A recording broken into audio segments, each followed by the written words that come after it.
नमस्कार दोस्तों, मैं विकास। स्वागत है आपका स्टडी मेरी जिद में।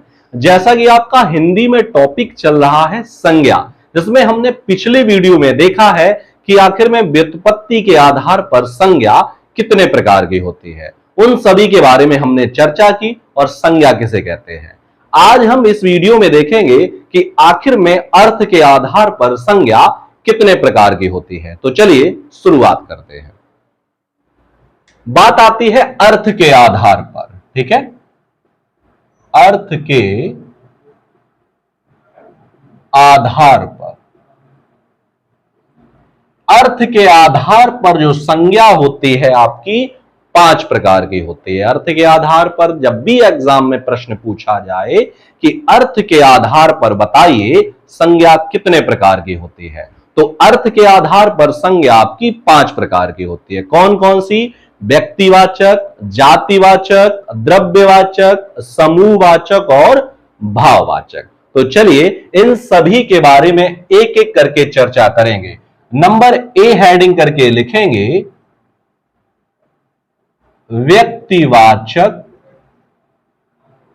संज्ञा। नंबर 1 हेडिंग करके लिखेंगे व्यक्तिवाचक संज्ञा। आखिर में व्यक्तिवाचक संज्ञा किसे कहते हैं? तो लिख लीजिए, जब किसी एक ही व्यक्ति अथवा व्यक्ति वस्तु, ऐसे लिखो, व्यक्ति वस्तु अथवा स्थान के नाम का बोध हो,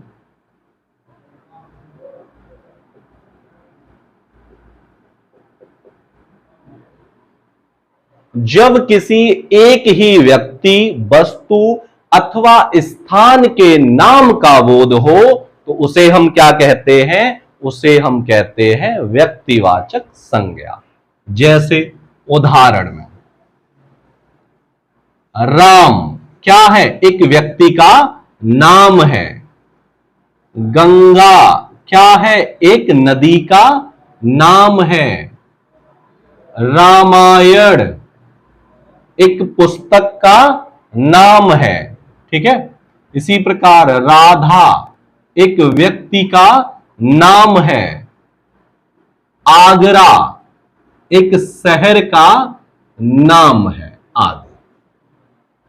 तो किसी एक ही वस्तु, व्यक्ति या स्थान अगर उनके नाम का बोध किया जाए तो वहां कौन सी संज्ञा हो जाएगी?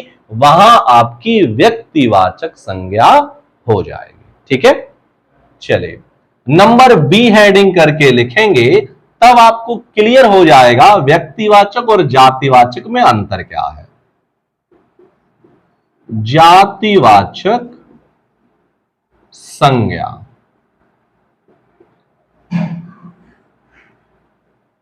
अब इसमें लिख लीजिए जातिवाचक संज्ञा में जब किसी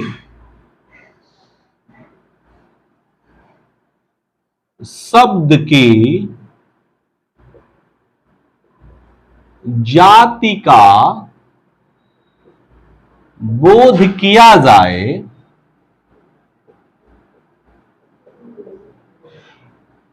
यानी जब किसी शब्द की पूरी जाति का बोध किया जाए या जाति का बोध किया जाए तो वहां जातिवाचक संज्ञा होती है। जैसे उदाहरण में लिखते हैं लड़का। अब इसी के ऊपर वाले के ही मैं उदाहरण से आपको समझा दूंगा। लड़का, नदी, किताब, राधा, शहर आदि। अब जातिवाचक यानी लड़का क्या है? लड़कों की जाति है। लेकिन अगर आपसे कह दे मोहन, तो मोहन लड़के का नाम है। किसी व्यक्ति का नाम हो, किसी वस्तु का नाम हो, किसी स्थान का नाम हो तो वहां व्यक्तिवाचक संज्ञा होगी। लेकिन अगर लड़का कह दे तो तो लड़का पूरे जितने भी लड़के हैं, मोहन हो, सोहन हो, राम हो, श्याम हो, सभी किस में आ जाएंगे? लड़के में आ जाएंगे। लेकिन लड़का कह दे तो क्या है? जाति है, उसकी जातिवाचक संज्ञा है। लेकिन अगर नाम ले दे उसका, कह दे सोहन, तो व्यक्तिवाचक संज्ञा है। ठीक है। इसी प्रकार नदी, नदी भी क्या है? जातिवाचक है। लेकिन आपसे कह दे यमुना कह दे तो क्या हो जाएगा? क्योंकि नदी का नाम आ रहा है। जब नदी का नाम आ रहा है, यानी नाम आ रहा है, तो वहां व्यक्तिवाचक संज्ञा हो जाएगी। आपसे कह दे यमुना कह दे, सिंधु कह दे, ब्रह्मपुत्र कह दे, ये सभी नदियों के नाम हैं। नाम आ जाए तो व्यक्तिवाचक है, और अगर कह दे नदी कह दे सीधे सीधे तो जातिवाचक संज्ञा हो जाएगी। इसी प्रकार किताब, किताब क्या है? जातिवाचक है। लेकिन आपसे रामायण कह दे, उस किताब का नाम ले लिया गया है, तो कैसी संज्ञा है? तो आपकी व्यक्तिवाचक है। इसी प्रकार राधा, यहां पे लड़की कर लो, सॉरी, लड़की, अगर राधा कह दे तो व्यक्तिवाचक है, लेकिन लड़की कह दे तो जाति है। क्योंकि राधा हो गई, शीला हो गई, सुमन हो गई, ये सभी किस में आ जाएंगी? आपकी जातिवाचक में आ जाएगी। लेकिन लड़की का अगर नाम ले ले तो वहां पर व्यक्तिवाचक। इसी प्रकार शहर, आगरा, दिल्ली, कानपुर, लखनऊ, ये शहर के अंदर आ जाएंगे। लेकिन अगर शहर का नाम ले ले, कह दे आगरा कह दे, लखनऊ कह दे, लखनऊ बोल दिया, और लखनऊ में पूछ लिया बताइए कौन संज्ञा है, तो लखनऊ में आपकी कौन सी हो जाएगी? व्यक्तिवाचक। लेकिन शहर कह दे तो कौन सी है? तो जातिवाचक है। इसी प्रकार गांव कौन सा है? गांव शब्द में कौन सी संज्ञा है? तो गांव शब्द में आपकी जातिवाचक संज्ञा है। लेकिन आपसे किसी गांव का नाम ले दे तो वहां कौन सी हो जाएगी? व्यक्तिवाचक। अब आप समझ गए होंगे कि व्यक्तिवाचक और जातिवाचक संज्ञाएं क्या होती हैं। ठीक है, चलिए अब बढ़ते हैं हम आगे। नंबर सी, समूहवाचक संज्ञा। समूहवाचक संज्ञा, इसमें लिखिए जिस संज्ञा शब्द से किसी समूह या समुदाय का बोध हो। क्या हो? किसी समूह या समुदाय का बोध हो तो वहां कौन सी संज्ञा हो जाएगी? समूहवाचक संज्ञा हो जाएगी। ठीक है, जैसे भीड़,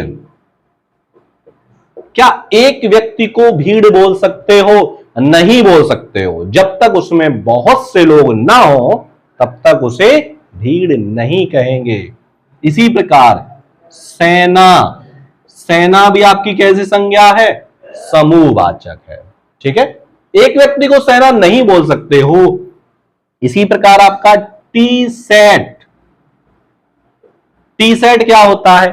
टी सेट टी शर्ट नहीं है, टी सेट है, नहीं चाय का सेट, तो वो भी आपका समूहवाचक हो जाएगा। इसी प्रकार ढेर, ये भी समूहवाचक है, आदि। ठीक है, सभा आ जाए, ये भी आपकी इसमें आ जाएगा समूहवाचक में। तो जहां पूरे समूह का बोध हो, समुदाय का बोध हो, वहां समूहवाचक संज्ञा होती है। ठीक है, आगे बढ़ते हैं। अगला है द्रव्यवाचक संज्ञा।